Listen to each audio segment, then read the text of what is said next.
कोई भी संगठन, कोई भी दल, कोई भी शाखा, कोई भी काम राष्ट्र को समर्पित होता, लेकिन आरएसएस से जब भी कोई चीज़ खोली जाती है वो धर्म के नाम पर खोली जाती है। तो जो अधिकार इस देश में हिंदू को हैं वो मुसलमान को भी हैं, जो अधिकार इस देश में मुसलमान को हैं वो सिख को भी हैं, जो अधिकार इस देश में सिख को हैं वो ईसाई को भी हैं, जो अधिकार इस देश में मुकेश अंबानी के लड़के को है ना वो इस देश में हर एक गरीब व्यक्ति को भी है। तो राष्ट्र का चोला ओढ़कर धार्मिक एजेंडे को सीधा करने का काम आरएसएस है। और जब आरएसएस के लोग सत्ता में आएंगे वो सेकुलर शब्द से दिक्कत होगी। धर्म के नाम पर पाकिस्तान जैसा देश बनाओगे, भारत जैसा देश बनाने के लिए सेकुलर होना जरूरी है। नमस्कार, आप देख रहे हैं 4 PM में आपके साथ नफीसा खान। संविधान, धर्मनिरपेक्षता और समाजवाद, इन शब्दों के इर्द गिर्द देश की सियासत में सियासी उबाल। बीजेपी नेता, आरएसएस नेता शिवराज सिंह चौहान का एक बयान आता है जिसके बाद देश के अंदर एक बार फिर से संविधान के मुद्दे पर चर्चा तेज हो जाती है। वो ये कह रहे हैं कि संविधान में धर्मनिरपेक्षता और समाजवाद जैसे शब्दों की जरूरत नहीं है। अब सवाल ये है कि इन शब्दों की जरूरत नहीं है या फिर मकसद कुछ और है। क्या संविधान विरोधी बीजेपी सरकार पूरी तरीके से हो चुकी है? और ये बयान यही दर्शा रहे हैं। दरअसल सत्ता पक्ष ने मौका दिया संविधान के मुद्दे पर तो विपक्ष ने लपक भी लिया। विपक्षी सीधा तौर पर कह रहे हैं कि मनुस्मृति चाहती है बीजेपी, संविधान विरोधी है क्योंकि समानता का अधिकार बीजेपी नहीं देना चाहती। और ऐसे बयानों में बीजेपी नेताओं के नाम बढ़ते जा रहे हैं। चलिए जनता के बीच आज जनता से समझते हैं कि आखिरकार ये हमला संविधान पर है, ये हमला धर्मनिरपेक्षता और समाजवाद जैसे शब्दों पर है या फिर ये हमला देश की बुनियाद पर है। मेरे साथ जनता जुड़ चुकी है और समझते हैं कि क्या है इसके सियासी मायने। सर, संविधान के मुद्दे पर बीजेपी कार्यकाल में हर बार चर्चा और बहस खूब हुई, लेकिन अब सवाल यह है कि बीजेपी नेता क्यों इन दो शब्दों से इतनी आपत्ति जाहिर कर रहे हैं कि धर्मनिरपेक्षता और समाजवाद शब्द को संविधान से हटा देना चाहिए। इस बयान को आप कैसे देखते हैं?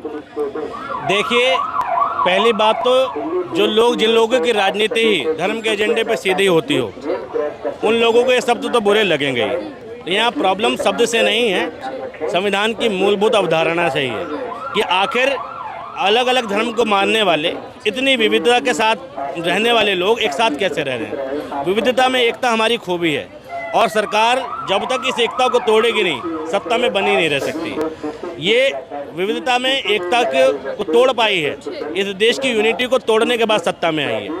इस देश में हिंदू मुस्लिम करने के बाद सत्ता में आई है और यकीनन उसको तकलीफ होगी लोकतंत्र से, यकीनन उसको तकलीफ होगी सेकुलर शब्द से, यकीनन उसको तकलीफ होगी समाजवाद शब्द से, क्योंकि सत्ता में आरएसएस बैठा है।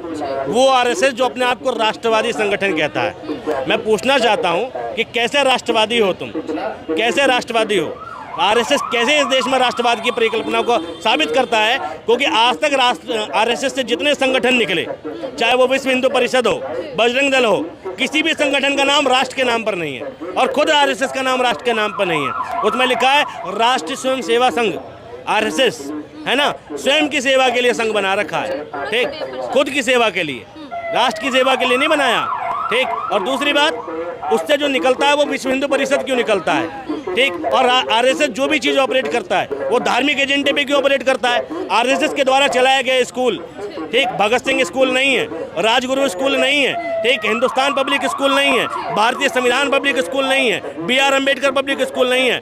आरएसएस के द्वारा जो स्कूल ऑपरेट किए जाते हैं वो एक धार्मिक स्कूल है, सनातन धर्म स्कूल खोलता है, सरस्वती विद्या मंदिर खोलता है। अगर आरएसएस इतना बड़ा राष्ट्रवादी संगठन है तो राष्ट्र के नाम को समर्पित क्यों नहीं होता?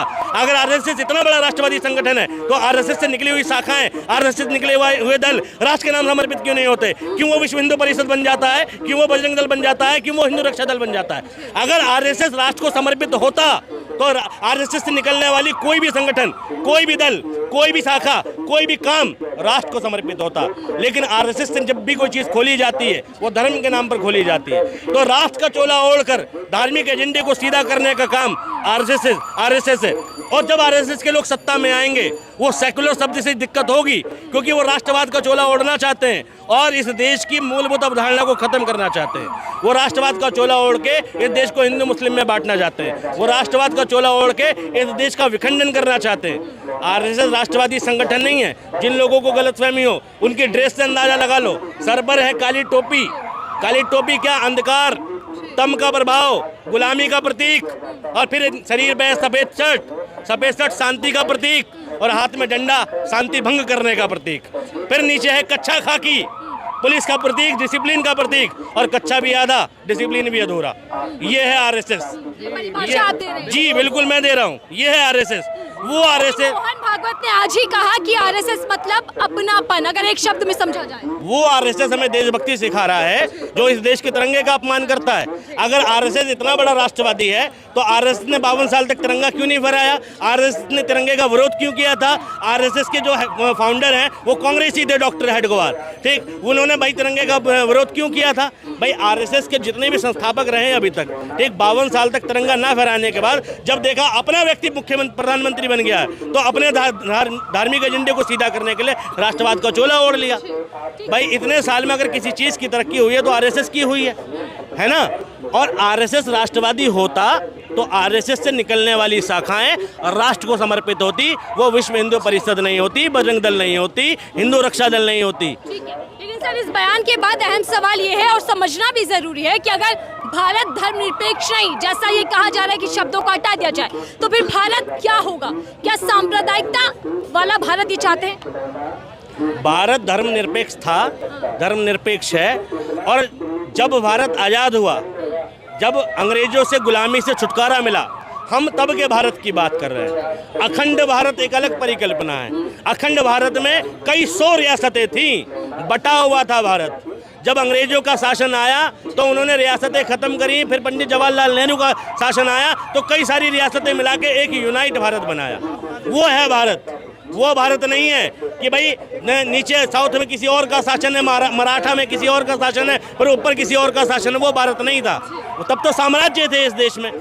जब आज़ाद हुआ भारत तब अखंड भारत बना, ठीक, और अखंड भारत सन 1947 के बाद माना जाता है। और जब से भारत आज़ाद हुआ है तब से भारत सेकुलर है, तब से भारत लोकतांत्रिक है, क्योंकि एक दूसरा देश भी साथ में आज़ाद हुआ था, वो भी लोकतांत्रिक हो सकता था। अल्लामा इकबाल यहाँ थे, उन्होंने लिखा था सारे जहाँ से अच्छा हिंदुस्तान हमारा, ठीक, लिखा था ना। पाकिस्तान जाने के बाद क्या लिखा? ठीक, मुस्लिम है हम वतन है सारा जहाँ हमारा, बदल दिया था ना। लेकिन अंततः जब वो भारत की मूल धारणा में थे, ठीक, तब तक उनके दिल में क्या था कि भारत सबसे अच्छा। जब तक भारतीयता कायम रहेगी भारत से अच्छा कुछ नहीं दिखेगा।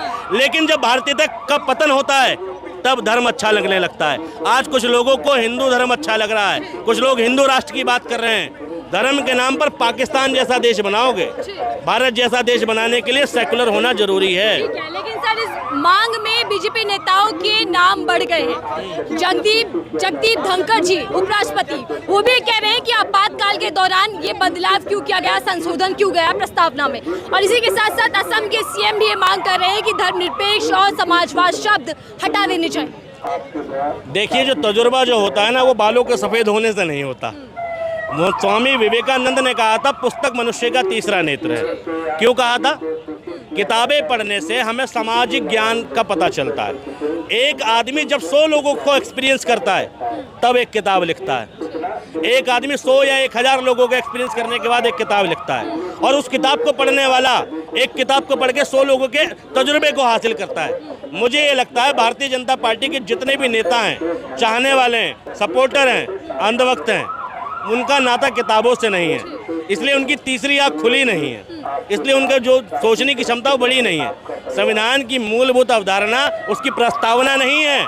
संविधान के अंदर मौजूद हर एक आर्टिकल बता रहा है, हर एक नियम बता रहा है कि हमारा देश धर्म के आधार पर, जाति के आधार पर, समुदाय के आधार पर, लिंग के आधार पर, जन्मस्थान के आधार पर, जेंडर के आधार पर मतभेद नहीं करता। जो अधिकार इस देश में हिंदू को हैं वो मुसलमान को भी हैं, जो अधिकार इस देश में मुसलमान को हैं वो सिख को भी हैं, जो अधिकार इस देश में सिख को हैं वो ईसाई को भी हैं, जो अधिकार इस देश में मुकेश अंबानी के लड़के को है ना वो इस देश में हर एक गरीब व्यक्ति को भी है। लेकिन ये देश के लिए दुर्भाग्य है कि सत्ता पे ऐसे लोग काबिज हो गए हैं। ऐसा प्रतीत हो रहा है कि संविधान किसी के बाप की बपोती है, नियम किसी एक वर्ग विशेष के लिए बना दिए गए। तो कुछ नहीं बदला है, संविधान वही है, लेकिन संविधान को मनवाने वाले लोग रूढ़िवादी लोग हैं, संविधान को मनवाने वाले लोग धार्मिक लोग हो चले हैं, इसलिए उन्हें सेकुलर शब्द से भी प्रॉब्लम हो रही है।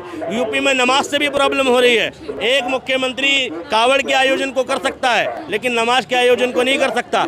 यही उसने संविधान की धारणा का, संविधान के आर्टिकल 15 का हनन कर दिया। क्यों? क्योंकि उसने प्रदेश की जनता को एक नज़र से नहीं देखा, धर्म के मुख्यमंत्री बन के रह गए। लेकिन सर सवाल ये है ना कि जहाँ पीएम मोदी एक तरफ संविधान को सर माथे लगाते हैं, सबके साथ सबके विकास के नारे को गढ़ते हैं, वहीं उनके नेता ये कह रहे हैं कि जो समानता का अधिकार देता है, समानता की बात करता है, समाजवाद, उस शब्द को हटा दो, धर्मनिरपेक्ष शब्द को हटा दो। ये कैसी मानसिकता और क्या पूरी भाजपा की मानसिकता? बहुत पहले एक कहावत चलती थी, मुंह में राम बगल में छोरी, वो बिल्कुल सेट बैठती है हमारे प्रधानमंत्री जी पे। एक तरफ वो कहते हैं कि गाय के नाम पर हत्या करने से पहले ठीक मुझसे सामना करना पड़ेगा। एक तरफ बंगाल के मुर्शिदाबाद में रैली चलती है, मस्जिद की अजान होती है और पीएम अपना माइक रोकते हैं कि भैया मुसलमानों की अजान का सम्मान करो, और वहीं दूसरी तरफ उनका मुख्यमंत्री कहता है अजान माइक से नहीं होनी चाहिए। ये दोहरा चरित्र है भाजपा का कि प्रधानमंत्री तो कह रहा है कि अजान सुनो, सम्मान करो, और मुख्यमंत्री कह रहा है माइक से आवाज ना निकले। ठीक, प्रधानमंत्री कह रहा है कि धर्म का सम्मान करो और मुख्यमंत्री कह रहा है नमाज ना पढ़ लेना सड़क पे। क्या मुख्यमंत्री प्रधानमंत्री के अधीन नहीं है? क्या केंद्र सरकार की इतनी पावर नहीं है कि वो राज्य सरकार को समझा सके कि सेकुलर शब्द और देश की अवधारणा क्या कहती है, संविधान की अवधारणा क्या कहती है, राज्य धर्म क्या कहता है? अटल बिहारी वाजपेयी ने नरेंद्र मोदी को समझाया था कि राज्य धर्म का पालन करो। एक मुख्यमंत्री के लिए प्रजा प्रजा में भेद नहीं होता, लेकिन वो मोदी जी तो समझे, लेकिन मोदी जी के शिष्य नहीं समझ रहे। अभी मोदी जी के शिष्य योगी आदित्यनाथ क्यों नहीं समझ रहे कि राजा के लिए प्रजा प्रजा में भेद नहीं होता? क्यों मतभेद कर रहे हैं प्रजा प्रजा में? क्यों एक तरफा कार्रवाई होती है? क्यों उनके अधिकारी एक तरफा बातें करने लगते हैं? क्यों भैया महराज का कांड होता है तो मुआवजा मिलता है और संबल में मुआवजा नहीं मिलता? क्यों मतभेद किया जाता है? संविधान तो मतभेद नहीं पैदा कर रहा। इस मतभेद को कायम रखने के लिए सेकुलर शब्द हटाने की जरूरत है। इस मतभेद को कायम रखने के लिए इस देश से समाजवाद शब्द हटाने की जरूरत है। हिंदू मुस्लिम करने के लिए समाजवाद शब्द हटाने की जरूरत है। संविधान को डैमेज करने के लिए ये समाजवाद शब्द हटाने की जरूरत है। सर आपके पास सर क्या ये दो शब्दों हटाने की जो मांग बीजेपी नेता कर रहे हैं, इसके जरिए हमला आरक्षण पर है? बिल्कुल, आरक्षण के खिलाफ तो पूरा। आरक्षण किसको मिला हुआ है? आरक्षण गरीब हिंदुओं को मिला हुआ है। जितने भी दलित हैं वो सब गरीब हिंदू हैं। एक तरफ तो ये रैली निकालते हैं जात पात की करो विदाई, हिंदू हिंदू भाई भाई। जो इन्होंने जो इतिहास में हिंदुओं को कुचला है, उनके हक अधिकार छीने हैं, उनको उभारने के लिए संविधान आरक्षण देता है। उस आरक्षण से कुछ लोग हिंदू लोग ऊपर आए हैं और हिंदू ने ही पिटीशन डाली हुई है। हिंदू ही उनका विरोध कर रहे हैं आरक्षण का। कोई एक सिंगल मुसलमान ने आज तक पिटीशन नहीं डाली आरक्षण के लिए। कोई एक मुसलमान का ग्रुप आरक्षण के विरोध में नहीं सड़क पे आता। जितना भी समुदाय आरक्षण के खिलाफ आता है वो सब स्वर्ण हिंदू आते हैं कि आरक्षण से हमारा देश नीचे जा रहा है, आरक्षण से नहीं जा रहा, अंधभक्ति से। मोहन भागवत ये कह रहे हैं कि आरएसएस का मतलब ही हिंदू एकजुटता है। मतलब आरएसएस का मतलब हिंदू एकजुटता के लिए काम किया जा रहा है, हिंदू एक हो जाएंगे। तो बिल्कुल हिंदू एक हो जाएंगे जिस दिन शंकराचार्य किसी दलित के साथ एक कटोरी में सब्जी शेयर करेंगे। मैं कहता हूँ राष्ट्रपति सबसे बड़ा पद है, राष्ट्रपति के साथ ये चारों शंकराचार्य खाना खाएं, एक कटोरी की सब में सब्जी डालें और दोनों खाएं। नहीं खाएंगे। आपने देखा अभी इटावा में क्या हुआ था, इनके धर्म को ठेस पहुंच गई। एक यादव ने कथा करने लगे, उस पर पंडितानी का मुंह छिड़क दिया। ये करेंगे? आरक्षण जो है वो गरीब हिंदुओं को मिला हुआ है और इनको तो क्या करना चाहिए और आरक्षण बढ़ाना चाहिए और कहना चाहिए तुम गरीब हिंदू हो, हमने तुम्हारा शोषण करा था, आओ ऊपर आओ। लेकिन नहीं, ये तो 3% वाले 10% आरक्षण दे दिया ना मोदी जी ने। 3% लोगों ने 10% आरक्षण दे दिया। आरक्षण को तो इनको बोलना भी नहीं चाहिए क्योंकि सारे हिंदुओं को अब आरक्षण मिला हुआ है। ठीक है, और ये सवाल इसलिए उठने लगा क्योंकि चर्चा तेज हुई। सर मैं आखिरी सवाल आपसे ले रही हूँ। भारतीय जनता पार्टी की सरकार 11 साल से सत्ता में है। अगर उनको शब्दों से आपत्ति थी या फिर प्रस्तावना में इनकी जगह नहीं होनी चाहिए तो 11 साल में क्यों नहीं बदलाव किया गया? और 11 साल बाद ये याद आई तो क्या इसके राजनीतिक मायने भी हैं और क्या मकसद सिर्फ और सिर्फ तुष्टीकरण करना है? तीनों सवाल एक साथ, क्या जवाब? ये देश तीसरी बार गुलाम बन रहा है। ठीक, मुगलों ने किया, अंग्रेजों ने किया, अब भाजपा कर रही है। ठीक, भाजपा इस देश की सत्ता से नहीं जाना चाहती, बस इसीलिए सारे गठजोड़ किए जा रहे हैं, सब पेच ऊपर नीचे किए जा रहे हैं। ठीक, और कोई कारण नहीं है भाई। मोदी जी इस देश में जहर तो बो चुके, अब उस जहर की फसल काटने के लिए संविधान को डैमेज करना जरूरी है। मोदी जी की विचारधारा के आगे, मोदी जी के एजेंडे के आगे अगर कोई चीज़ आड़े आ रही है, मोदी जी को कोई चीज़ रोक रही है, तो देश का संविधान है। संविधान खत्म, देश से कानून खत्म, कानून खत्म, अदालत खत्म, अदालत खत्म, सरकार से रोक टोक खत्म, रोक टोक खत्म, अपना एजेंडा सीधा। क्या जो राहुल गांधी कह रहे हैं कि मनुस्मृति चाहती है बीजेपी, संविधान नहीं, ये बात सही है? ये मनुस्मृति से भी आगे चाहते हैं। मनुस्मृति तो फिर भी वर्ण व्यवस्था पे कायम थी, ठीक, ये स्वर्ण व्यवस्था पे कायम है भाई। ये सिर्फ और सिर्फ जितने लोग सत्ता में हैं, जितने लोग इनके चाटुकार हैं, जितने लोग इनकी तारीफ करने वाले हैं, उनको पसंद करते हैं। फिर वो किसी भी समुदाय से हों, किसी भी जाति से हों, अगर वो सरकार की तारीफ कर रहे हैं तो अच्छा है। सुधांशु त्रिवेदी जो बीजेपी के प्रवक्ता हैं, वो सेकुलर शब्द पे व्याख्या करते हैं क्या कि हटा दिया जाए? वो क्यों व्याख्या कर रहे हैं? सुधांशु त्रिवेदी की जितनी डिबेट आप देखोगे, वो क्या दर्शाने की कोशिश कर रहे हैं कि एक धर्म जो हिंदुस्तान में है वो सुपीरियर है, संविधान सुपीरियर नहीं है। वो कोई भी बात बताते हैं, वो कहते हैं देखो यहाँ वेदों में लिखा था, यहाँ लिखा था, वहाँ लिखा था, धर्म में ये है, वो है, फलाना है, ढिमकाना है, हर एक चीज़ के तार वो धर्म से जोड़ते नजर आते हैं। क्या धर्मनिरपेक्ष की जगह हिंदू राष्ट्र की ओर इशारा है? हाँ, तो जब धर्मनिरपेक्ष हट जाएगा, हिंदू राष्ट्र आ जाएगा, तो समानता का भाव कायम हो जाएगा इस देश में। हिंदू राष्ट्र कहाँ से? 6,656 कास्ट है भारत के अंदर, हैं? हिंदू और मुस्लिम में यही कर करके तो लड़ाई हो रही, राजनीतियाँ हो रही हैं। हिंदू मुस्लिम करके ये लड़ाने का क्या काम? कौन लड़वा रहा है? बीजेपी लड़ाएगा। कौन? जो बीजेपी लड़वा रहे हैं। बीजेपी क्यों आपको लगता है? ये जब से मोदी जी आए हैं गरीबों को परेशान कर रहे हैं, अमीरों को वो उठा रहा है, अमीरों का सरकार है। धर्मनिरपेक्षता और समाजवाद शब्द को लेकर सियासी बवाल हो चुका है, क्योंकि बीजेपी की मानसिकता या फिर बीजेपी का मुखौटा जो है वो सामने आ चुका है, जिसको लेकर विपक्ष हमलावर है। लेकिन सवाल ये है कि आखिरकार बीजेपी के नेताओं को धर्मनिरपेक्ष और समाजवाद जैसे शब्दों से आपत्ति क्या है? इस पर आपकी क्या राय है? जो साझा कीजिएगा। देखते रहिए 4 PM में थी आपके साथ नफीसा खान।